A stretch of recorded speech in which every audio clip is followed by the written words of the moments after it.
They've done nothing like this before. It's proving a huge challenge for this country's virus hunters.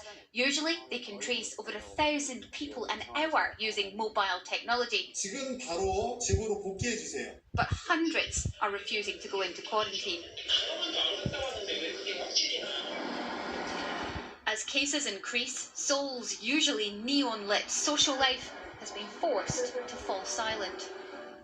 Well, this is as close to a lockdown as the capital city Seoul has had since this pandemic began. It almost feels like a curfew because within the space of just a few minutes, these normally busy, vibrant, sometimes boisterous streets have come to a standstill.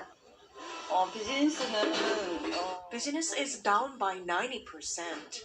It feels like the whole world is falling apart. These church members once faced the wrath of the South Korean people. They belong to the Shincheonji Church of Jesus, a sect blamed for the country's early virus outbreak in February. They're now donating their blood plasma for treatment and research.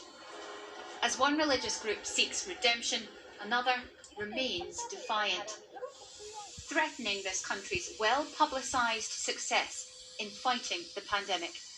Laura Bicker, BBC News, Seoul.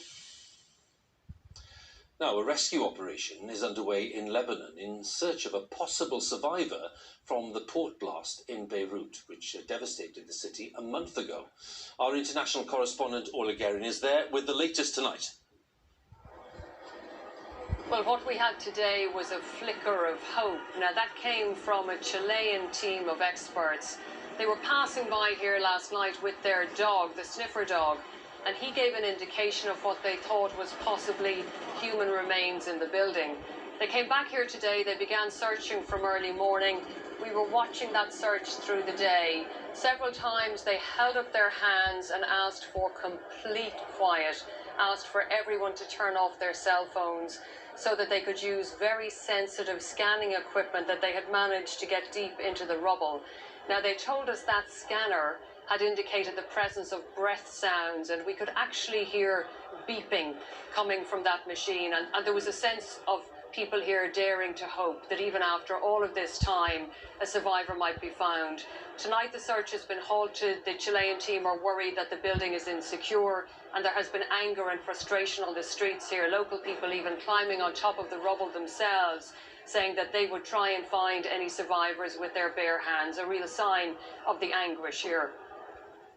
Orla, many thanks for the update there. Orla Guerin there for us in Beirut. Some football news. Wales have been in action tonight. If you want to wait for match of the day, which follows the news in Wales, it's time to look away for a minute. Tonight's game against Finland was one of the first men's internationals since the pandemic began. It was heading for a draw until Kiefer Moore's goal with 10 minutes to go, which gave Wales a 1-0 win. Now, this week, as we mark the 75th anniversary of the formal end of the Second World War, some of our